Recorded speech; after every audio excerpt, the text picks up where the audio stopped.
Finally കണാപ്പ് എന്ന ചിത്രത്തിന്റെ ആദ്യ ഷോ കഴിഞ്ഞ് ചിത്രത്തിന്റെ ആദ്യ റെസ്പോൺസ് ഒക്കെ ഇപ്പോൾ കേരളത്തിലെ വിവിധ തിയേറ്ററുകളിൽ നിന്ന് പുറത്തുവന്നുകൊണ്ടിരിക്കുകയാണ്. ആ ഒരു അപ്ഡേഷനാണ് ഇന്നൊരു വീഡിയോ ഭാഗത്ത് നമ്മൾ നോക്കാൻ പോകുന്നത്. വീഡിയോയ്ക്ക് മുൻപ് വീഡിയോ ലൈക്ക് ചെയ്യുക, ചാനൽ സബ്സ്ക്രൈബ് ചെയ്യുക. ഈ വരുന്ന ജൂൺ ജൂലൈ മാസം അങ്ങോട്ട് ധാരാളം ചിത്രങ്ങൾ OTT റിലീസ് ചെയ്യും. നമ്മുടെ ചാനൽ ഭാഗം പരിശോധിച്ചാൽ നിങ്ങൾക്ക് ആ വീഡിയോയ്ക്ക് കാണാൻ വേണ്ടി സാധിക്കുന്നതായിരിക്കും. പ്രഭാസ്, വിഷ്ണു, മോഹൻലാൽ, ശരത് കുമാർ, അക്ഷയ് കുമാർ, കാജൽ അഗർവാൾ എന്നൊക്കെ പ്രധാന കഥാപാത്രങ്ങളായിട്ട് ഇന്ന് ജൂൺ 27 റിലീസിനെത്തിയ ചിത്രമായിരുന്നു കണാപ്പ.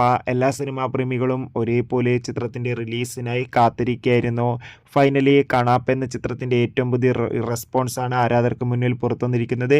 ചിത്രത്തിൻ്റെ ആദ്യ ഷോ കഴിയുമ്പോൾ തന്നെ ചിത്രത്തിന് അത്യാവശ്യം മികച്ചൊരു പോസിറ്റീവ് റെസ്പോൺസാണ് നേടിയെടുക്കാൻ വേണ്ടി സാധിച്ചിട്ടുള്ളത്. ചിത്രം ഒരു മികച്ച വിഷ്വൽ ട്രീറ്റ് ആണെന്നും ചിത്രത്തിൽ പ്രഭാസിൻ്റെയും ലാലേട്ടൻ്റെ അതിഗംഭീരമായ പെർഫോമൻസ് ഒക്കെ കാണാൻ വേണ്ടി സാധിക്കുന്നെന്നാണ് റിപ്പോർട്ടുകൾ സൂചിപ്പിക്കുന്നത്.